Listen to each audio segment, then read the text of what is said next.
Ibaro kuma do la ka fusare de o ka tigi sigi yoro na ka ji laje be ka yoro laje quoi wa ni je mo fana ko sisan ye kuma lo o kuma no ebe bol fen zo ebe ni sigi yoro ni la wa kuma be ne bina sigi yoro ni la cha malla mi taka yoro la wa kan ko mina ni yoro na wala sa ken ko bide quoi mi se ga solution soro cogo min na ka wari ko ɲɛɲini bɛ ka baara ko dɔw plan bɔ cogo min na quoi ya walasa an bɛ se k'i furu cogo min na sisan kɔni ko k'an hakili la lafiya munna parce que a bɛ ne kun na e bɛ bɔli fɛn fɛn kɛ i bɛ taga muso wɛrɛ de nɔfɛ ayi n'o tɛ kana jɔrɔ la i kelen dɔrɔn de i b'o kuma diyara n ye mais est-ce que i b'a dɔn a ka di ne ye k'i terimuso ninnu nɔfɛ yala dabila munna i terimuso ninnu caman tɛ mɔgɔ ɲɛnama ye quoi et pourtant i terimuso ninnu ye mɔgɔ ɲɛnamaw ye ouais mais a ka di ne ye k'u nɔfɛ yala dabila n'u mago b'i la u bɛ n'i sɔrɔ a ka so quoi i terimuso ninnu bɛ yen nɔ kuma bɛɛ u b'a fɔ k'u bɛ taga yɔrɔw de la quoi maya donc n'u mago b'i la u bɛ n'i sɔrɔ a ka so quoi a ka di ne ye kana to ka tugu nɔfɛ ka taa yɔrɔw la quoi kana na i influencer quoi n'i ka kuma mɛn n'i ko ten n b'a to i ta la diyara e sen sajiro ye ne kana minɔgɔ tɛ la minɔgɔba de bɛ ne la ne yɛrɛ tun bɛ fɛ k'a kuma f'i ɲɛna ok n tɔɔrɔ ka na awɔ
Mariam.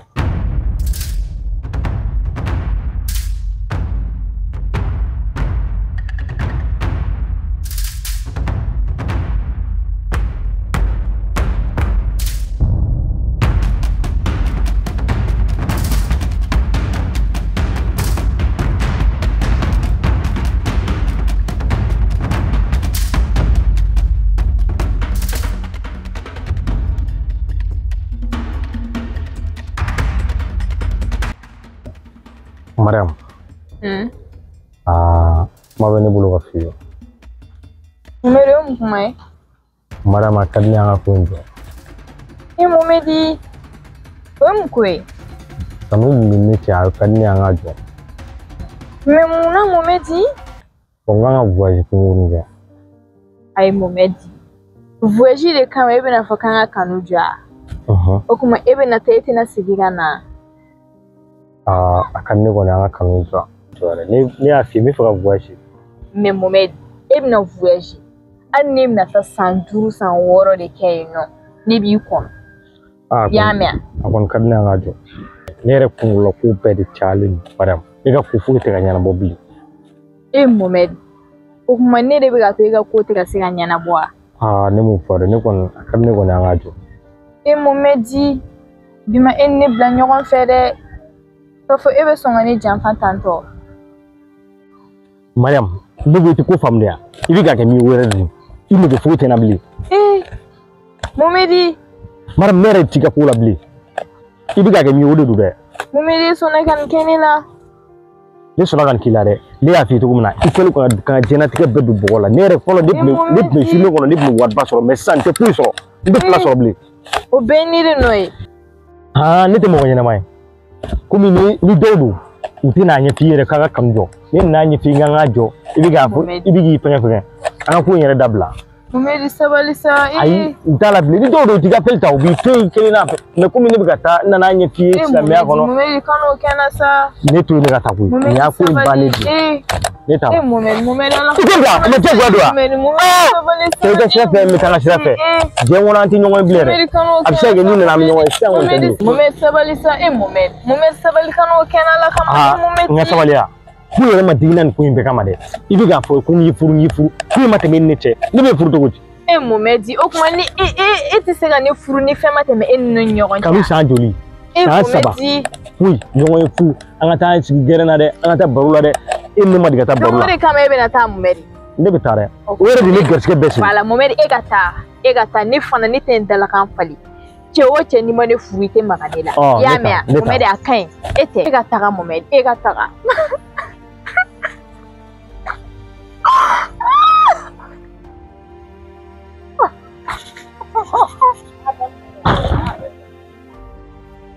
Ena na munyinya. Mariam, mwani de mwo famali. Ali te gringa kume. Janye ba join. Allah. Ni fana muye bitu ni. Ena na munyinya. Ni ya sanjole Mohamed en ne kinyon.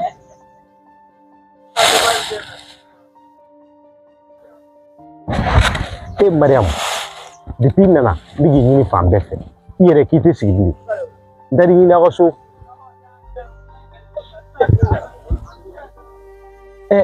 Ni bulu am famara, yibi giringa danga yibi ntekefe, ibi nyaku mu Mariam.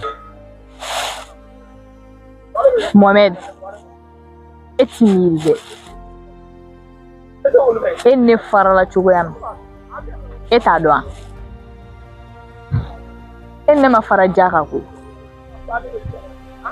ule korole ko isa ni nana e drone kama ni me fa nga siganga korole wa enne on est fait l'un pour l'autre alaje ari timolo ya ni ma fili ni ma nyina e Mohamed de ne genga buko e dai ma fone ya no Mohamed ko ni sababu yala e te ga siga tanye ko e be ga sigi kodi ha o bi e bi ni joni nyokoro ko on est fait l'un pour l'autre Mohamed de yi bora yorom sigi ifana sa ikana ne tunkilina sa Mariam wuye ne ku ne baradi ne kuma realite fuyi ne tale kana de ne sola ga boko chama kala ibaro en ne ga karu mani mashiya sisan ni nale ne bole ko kalama an ka nyɔgɔn fɛ sa Mariam eni jon ka kɛ ɲɔgɔn fɛ Mohamed bi deli a kɛ Ala yɛrɛ de kama kana na n ka vie ɲagami tuguni ne filɛ yɔrɔ min ne lafiyalenba de don donc i bɔra yɔrɔ min deli yɛrɛ don dɛ segi Mariam ne tɛ se ka sigi ni nakun ye e kelen pewu de ne tɛ ne ka ko foyi tɛ se ka ɲɛnabɔ bilen Mohamed i ka ko foyi kana ɲɛ sɔrɔ y'a mɛn i ka ko foyi kana ɲɛ sɔrɔ ni ma fili Mohamed e t'a don Mohamed ne kɔlɔkɔlɔ deli da e kan Mohamed f'e b'i tɛgɛ tufa ka bɔ ne bolo ne ye san kelen jalen ne kɛ n kelen na pour que ka se ka ɲinɛ wa donc b'i deli bɔ n ka sira kan Mariam sabali sa Mohamed de Ala kama ne to yen ouais Mariam Ali ouais okay comment Mariam non foyi tɛ yen nɔ Awɔ. Nin don. Ayi n tɛ mɔgɔ ye sa an ka taa an ka sira fɛ an ka taga. Awɔ. Ok.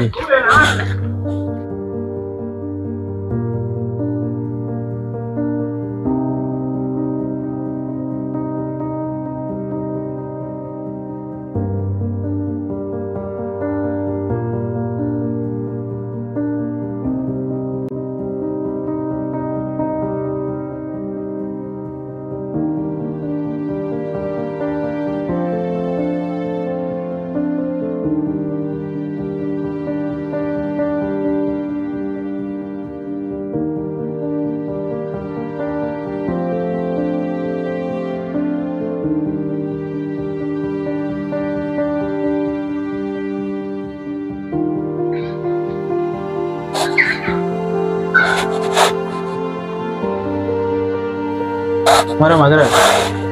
Ama kɛ cogo la? Mela.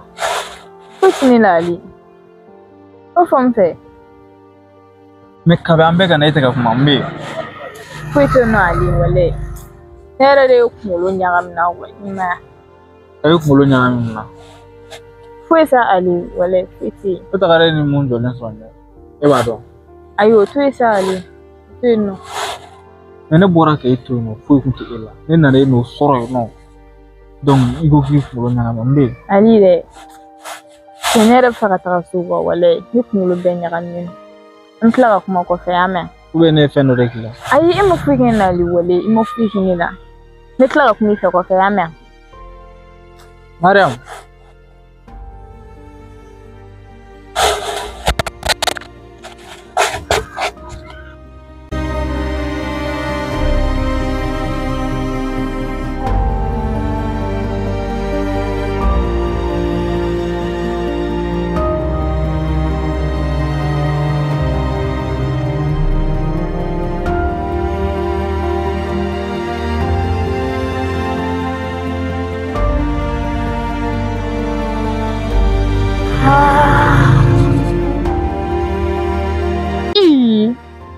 Ne ko Mohamed e bɛ ka tugu ne kɔ mun de la sa? Mariam kana ŋɛ mɔgɔ langolo sa ne bɔra sa fɛ ɲɛ b'i bɔtɔ la ŋo tugu ka taa sa ŋo bigi wele ka dɛsɛ bɔra sa fɛ ni ɲɛ b'i bɔtɔ la tuguri ko kana ne ko e bɛ tugu ne kɔ e ka mun kelen de bɛ ne bolo dɛ Mohamed. Mariam ne ka fɛn b'i bolo dɛ sisan kɔni ne nana an kun ye layidu min fɔ ŋo bɛna kɛ k'i furu ka kɛ n ta ye. Ayi basi y'a bɔrɛ farasaw. E kana tilegan dire de la k'i bɛna n furu ko k'i k'i fɛ Mohamed i t'i ka manamana ko san ne ma n y'a f'i ɲɛna i k'an to yen nɔ n to yen i kana na ko fara n ka diɲɛlatigɛ ko foyi kan n lafiyalen don sisan. Mariam ne kun ye an kan di ɲɔgɔn ma n k'an ɲɔgɔn furu.